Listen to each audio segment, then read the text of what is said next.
আমি চিন্তামণির হাত শক্ত করে ধরে তাকে গাড়ি স্টার্ট করতে দিলাম। ভাগ চিন্তামণি, গাড়ি ছাড়ো, এখান থেকে দৌড়ে পালাও। আমরা দুজন একসাথে দরজা খুলে গাড়ি থেকে লাফিয়ে বেরিয়ে গেলাম আর সোজা আখের খেতে ঢুকে পড়লাম। পাগলের মতো দৌড়াতে লাগলাম। আখের পাতাগুলো ব্লেডের মতো আমাদের মুখ আর হাত কেটে দিচ্ছিল। দৌড়াতে দৌড়াতে আমাদের কাপড় ছিঁড়ে যাচ্ছিল। দৌড়াতে দৌড়াতে হঠাৎ মনে হলো আমার ঠিক পিছনে কারো ভারী পায়ের শব্দ, আর তার সাথেই ভয়ানক টোকা দেওয়ার শব্দ। আগে যেটা হাভেলির দরজায় হচ্ছিল, এখন সেটা যেন হাওয়ার ভিতর থেকে আমার পিছনেই বাজছিল। আমি প্রায় ক্লান্ত হয়ে পড়েছিলাম। উঁচু নিচু ভেজা মাটি পা বারবার ধসে যাচ্ছিল। কিছু দূর গিয়ে হাঁপাতে হাঁপাতে থামলাম। সামনে একটা ভাঙাচোরা কুঁড়ে ঘর দেখতে পেলাম। ভাবলাম ওখানেই লুকিয়ে যাই। আমি দৌড়ে ঘরের ভিতর ঢুকে দরজা বন্ধ করলাম। দেখলাম ছাদের ফোকর দিয়ে চাঁদের আলো ঢুকেছে। কোণাগুলো অন্ধকার, যেন অন্ধকার নিজে ভয়ে কোণায় গুটিয়ে আছে। আমি একটা কোণায় গা সিটিয়ে বসে পড়লাম। শ্বাস নিতে কষ্ট হচ্ছিল, কিন্তু নিজেকে শান্ত রাখার চেষ্টা করছিলাম।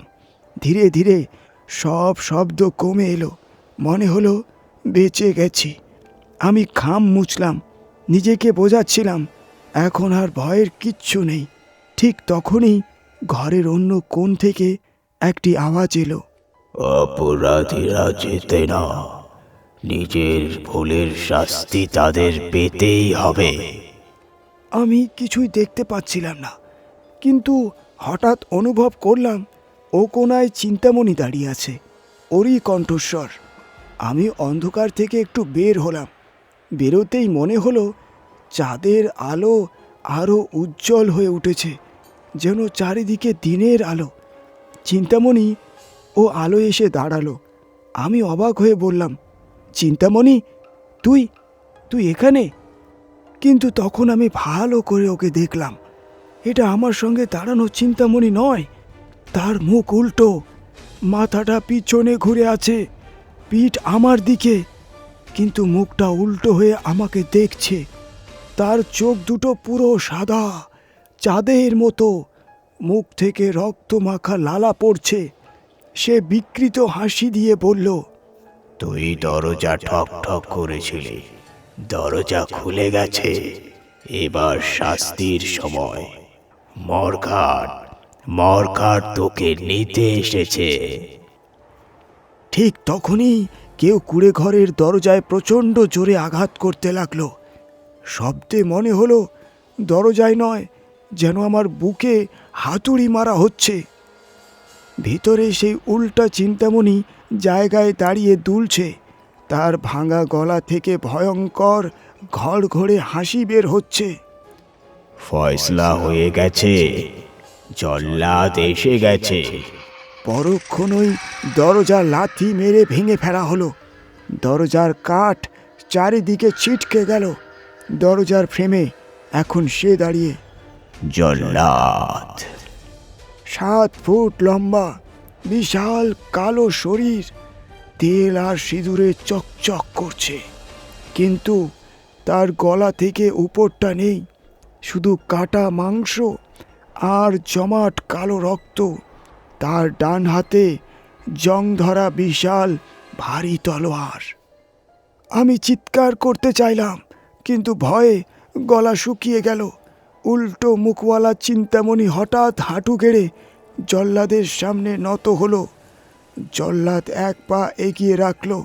মাটিতে কম্পন অনুভব করলাম। সেই ধাক্কায় আমার হুঁশ ফিরে এলো। আমি বাঁচার চেষ্টা করলাম। ঠিক পেছনের কুঁড়ে ঘরের দেয়াল কাদা গোবর দিয়ে তৈরি, পুরনো বৃষ্টিতে নরম। আমি কাদা ঠেকিয়ে সর্বশক্তি দিয়ে ধাক্কা দিলাম। দেয়াল ভেঙে পড়ে গেল। আমি গড়িয়ে পড়লাম আখের খেতে। হাঁটু হাত চিড়ে গেল, রক্ত বের হলো, কিন্তু আমি থামিনি। আমি প্রাণপণে দৌড়াতে লাগলাম। আখের ব্লেডের মতো পাতাগুলো মুখ হাত সব কেটে দিচ্ছিল। ঠোঁটে নিজের রক্তের স্বাদ পাচ্ছিলাম, কিন্তু তবুও দৌড়াচ্ছিলাম। পেছন থেকে ভয়ঙ্কর একটা চিৎকার এলো, চিন্তামণির চিৎকার। হয়তো জল্লাদ, ভাবতেই গা শিউরে উঠল। রাস্তা, রাস্তা কোথায়? আমি হাবুডুবু খেয়ে খুঁজছিলাম। ঠিক তখনই দূরে আঁখের ফাঁক দিয়ে আমাদের গাড়ির হেডলাইটের আলো দেখতে পেলাম। আমি উৎসাহে দৌড়ে গেলাম। রাস্তায় বেরিয়ে দেখি গাড়ি দাঁড়ানো, ইঞ্জিন বন্ধ, কিন্তু হেডলাইট চলছে। আমি ড্রাইভারের দিকে দৌড়ে গেলাম। চিন্তামণি, চিন্তামণি, দরজা খোল। কাঁচ দিয়ে উকি দিলাম। চিন্তামণি ড্রাইভারের সিটে মাথায় স্টিয়ারিং ঠেকিয়ে বসে আছে। চিন্তামণি! আমি জানলায় ধাক্কা দিতে লাগলাম। ধীরে, খুব ধীরে সে মাথা তুলল। আমার শ্বাস গলায় আটকে গেল। তার মুখ পুরো ফ্ল্যাট, নেই চোখ, নেই নাক, নেই মুখ, যেন কারো সুই সুতোয় তার মুখটা সেলাই করে দেওয়া হয়েছে, অথবা কেউ তার মুখটাই মুছে দিয়েছে। আর তার হাতের স্টিয়ারিং নয়, তার নিজের কাটা মাথা, যেটা তার কোলে রাখা। হঠাৎ সেই মাথার চোখ দুটো খুলে গেল। ভাগ মাধব, ভাগ! আমি চমকে পিছলে পড়ে কাঁচা রাস্তার উপর গড়িয়ে পড়লাম। এটা চিন্তামণি ছিল না, এটা গাড়িও ছিল না, সবই ছিল সেই মরঘাটের ছলনা। ঠিক তখনই গাড়ির হেডলাইট হঠাৎ নিভে গেল। এক মুহূর্তে চারিদিক যেন অন্ধকারে ঢেকে গেল। চাঁদের আলো হঠাৎ নিভে এলো, আর সেই অন্ধকারের ভেতর চারিদিক থেকে আমার কানে ভেসে আসতে লাগলো ঘুঙুরের শব্দ।